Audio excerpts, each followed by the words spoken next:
नागरिक के लिए जरूरी है।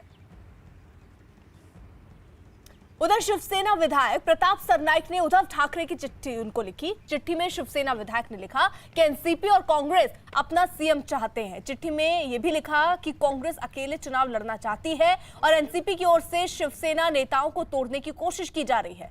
चिट्ठी में सरनाइक ने यह भी लिखा कि अगर उद्धव पीएम मोदी से मिले तो शिवसेना को फायदा होगा। तो शिवसेना विधायक प्रताप सरनाइक ने उद्धव ठाकरे को दरअसल चिट्ठी लिखी। चिट्ठी में शिवसेना विधायक ने लिखा कि एनसीपी और कांग्रेस अपना सीएम चाहते हैं। चिट्ठी में यह बात भी लिखी गई कि कांग्रेस अकेले चुनाव लड़ना चाहती है, जिसका ऐलान थोड़ी दिन पहले कांग्रेस की तरफ से किया भी गया था। इस तरीके की बातें कांग्रेस खेमे से आई थी। वहीं एनसीपी की ओर से शिवसेना नेताओं को तोड़ने की कोशिश भी की जा रही है, ये सरनाइक की चिट्ठी में लिखा गया। साथ ही साथ इस चिट्ठी में आगे लिखा गया कि अगर उद्धव पीएम मोदी से मिले तो शिवसेना को इससे फायदा होगा। तो बड़ी खबर इस वक्त आ रही है, शिवसेना विधायक प्रताप सरनाइक ने उद्धव ठाकरे को यह चिट्ठी लिखी है।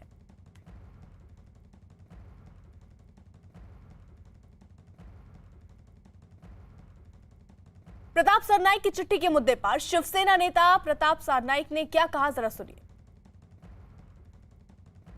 सरनाइक शिवसेना के वरिष्ठ विधायक हैं। प्रताप सरनाइक हमारे परिवार के एक महत्वपूर्ण सदस्य हैं, शिवसेना परिवार के। प्रताप सरनाइक और उनका पूरा परिवार आज बहुत ही तकलीफ में है। आपको मालूम है उनके पीछे केंद्रीय जांच एजेंसी को जिस प्रकार से लगाया है, तो मैं जब देखता हूं और सोचता हूं तो किसी भी परिवार के ऊपर इस प्रकार का संकट नहीं आना चाहिए। राजनीतिक संकट हो तो ठीक है, लेकिन इस प्रकार से। लेकिन इस घड़ी में, इस संकट की घड़ी में मुख्यमंत्री उद्धव ठाकरे जी, पूरा ठाकरे परिवार, हमारी पूरी शिवसेना परिवार प्रताप सरनाइक के साथ खड़ी है, उनके पीछे खड़ी है। और जो भी हम उनको मदद कर सकते हैं हम कर रहे हैं। तो संजय राउत को आपने सुना किस तरीके से उन्होंने अपने बयान को प्रताप सरनाइक की चिट्ठी के बाद लिखा है। आशीष इस वक्त हमारे साथ जुड़ चुके हैं। आशीष, से किस तरीके की उठक पटक इस वक्त महाराष्ट्र की सियासत में देखी जा रही है?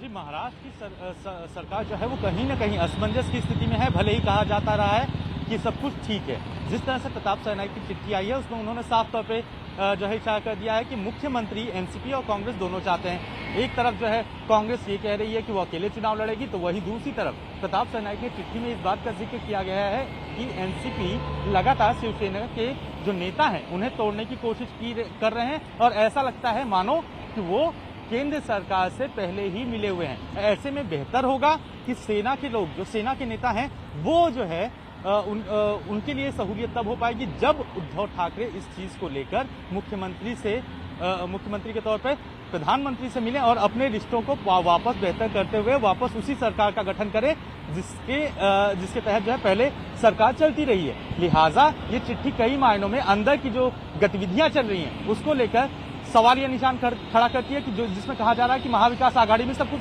नॉर्मल चल रहा है। लेकिन दूसरी तरफ अहम बात यह है कि प्रताप सरनाइक खुद 175 करोड़ रुपयों के जो स्कैम के मामले में ईडी में प्रवर्तन निदेशालय की इन्वेस्टिगेशन जारी है उसमें फंसे हुए हैं। उनके बेटे विहांग का भी भूमिका उभर कर सामने आई है।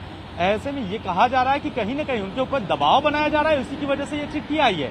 लगातार जो प्रेशर है उसी की वजह से वो कहीं न कहीं निजात चाहते हैं और ऐसे में वो ये चिट्ठी लिख रहे हैं ताकि मुख्यमंत्री को ये बात पता चल सके, एक बार फिर से युति बन सके और उनकी तकलीफें कम हो सके। तो पॉलिटिकल सिनेरियो जो है वो जांच एजेंसियों की इन्वेस्टिगेशन। ठीक है आशीष, रहिए जरा आप साथ। अब आपको महाराष्ट्र सरकार में मंत्री असलम शेख का इस मामले पर क्या कहना है वो सुनवाते हैं। शेख जी हैं कैबिनेट मिनिस्टर। सर, आपसे जानना चाहूंगा, प्रताप सरनाइक ने मुख्यमंत्री को एक लेटर लिखा, साफ तौर पे कहा कि जिस तरह से इस वक्त कांग्रेस एकला चलो रे के लाइन पे चल रही है, जिस तरह से एनसीपी है इन्वॉल्व और एक तरह से सेंट्रल एजेंसीज पीछे पड़ी हैं, ऐसे में भविष्य में शिवसेना को कहीं न कहीं वापस से उसी युति पे लौटना चाहिए ताकि लोग एक जो है आपात स्थिति से बाहर निकल सके। क्या कहेंगे? फिलहाल आपात स्थिति प्रेस के लिए कोरोना है या महाराष्ट्र विकास आघाड़ी है? पहले तो मुझे ये समझ में नहीं आता है कि प्रेस को इतना इंटरेस्ट कैसे हो जाता है कि महाविकास क्या लोग चलने वाले हैं, टूटने वाले हैं, जरा सा कोई बोल देता है उसके ऊपर न्यूज बनती है। ना तो चुनाव है अभी, ना तो कोई मनभेद हुआ है, ना तो मतभेद हुआ है। सरकार 5 साल है, 5 साल चलेगी। ये लेटर तो सरनाइक जी का है ना, उन्होंने साफ तौर पे ये कहा कि कांग्रेस अपने पूरा जो लेटर है उसमें ये चीज कहा गया है कि कांग्रेस अपने एकला चलो रे की मूवमेंट है, एनसीपी के साथ रहना कहीं ना कहीं जो है दिक्कत दे रहा है, इसलिए युति में जाना चाहिए। उसमें ये भी तो लिखा है कि ये साथ में जुड़ जाओगे तो हमारी जान जो जा रही है वो तो बच जाएगी। उनमें ये भी तो लिखा है, ये जो हमारी तरफ से ये जो इतने बाकी की एजेंसियां हमारे पीछे पड़ी है उससे भी हमें निजात मिलेगा, वो भी तो लिखा है। मीडिया ने वो भी जरा बताया। आसलम शेख जी का कहना है कि जो प्रताप सरनाइक ने लिखा वो असल में एक परेशानी जो खड़ी की गई उसकी वजह से है। दूसरी तरफ सीएम जो है वो जो बात कर रहे हैं उसके पॉलिटिकल मायने जो है वो हर कोई अपने अपने शब्दों में अलग अलग तरीके से निकाल सकता है। कैमरा पर्सन विक्रम के साथ आशीष सिंह, न्यूज़ 18 इंडिया।